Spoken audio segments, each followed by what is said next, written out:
तुमच्याकडे EVM machine असणार, बरोबर आहे. त्याच्यामध्ये अ ब कड आधी कसं आपण एकालाच करत होतो ना, आता 4 वेळा आपल्याला वोटिंग करायचंय. तर अ मध्ये आपल्याला असं चालल्यावर याच्यात तुमच्या जो उमेदवार पसंत त्याला प्रेस केलं.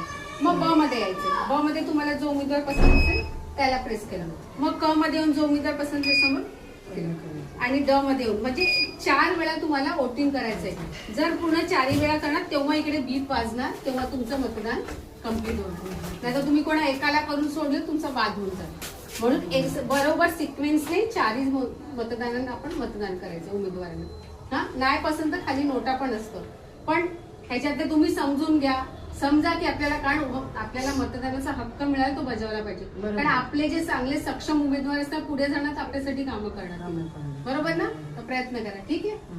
नसणार तिकडे 2 पार्ट मध्ये, बरोबर 2 पार्ट मध्ये असणार. तर ह्यामध्ये अ मध्ये तुमचे उमेदवार असणार जेवढे पण उमेदवार असतील, तर आणि ब मध्ये क मध्ये आणि ड मध्ये, म्हणजे 4 ह्याच्यामध्ये वेगवेगळे उमेदवार असणार. तर ह्याच्यामध्ये तुम्हाला जो एक अ मध्ये 1 तुम्हाला, ब मध्ये 1, क मध्ये 1 आणि ड मध्ये 1. तर ह्याच्यामध्ये तुम्हाला जो पण उमेदवार पसंत आहे त्याच्या समोरचं तुम्हाला असं हे दाबायचं. हे एकदा झालं. मग ब मध्ये आलात, ह्याच्यात तुमचा जो पसंतीचा उमेदवार त्यासमोर प्रेस केलं.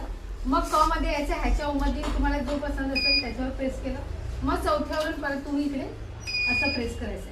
हे सगळं प्रेस, त्याच्यानंतर एक बीप वाजेल. जशी आपली एकदाच आपण करतो तेव्हा बीप वाजते तशी वाजेल, म्हणजे तुमचं मतदान कम्प्लीट झालं.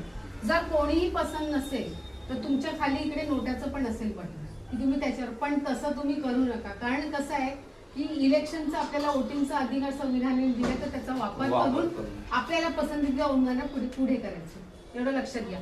पण एकही जर तुम्ही मिस केलं तर होणार नाही वोटिंग. नाही तर फक्त तुम्ही एकाला दाबलं तर बाद होऊन जाईल, तुमचं बेस्ट जाईल. म्हणून 4 मध्ये तुम्हाला सिलेक्ट करायचंच आहे कोणत्याही उमेदवार, एवढं लक्षात घेऊन तुम्ही आणि दुसऱ्यांना पण असं समजवा. ठीक, थँक्यू.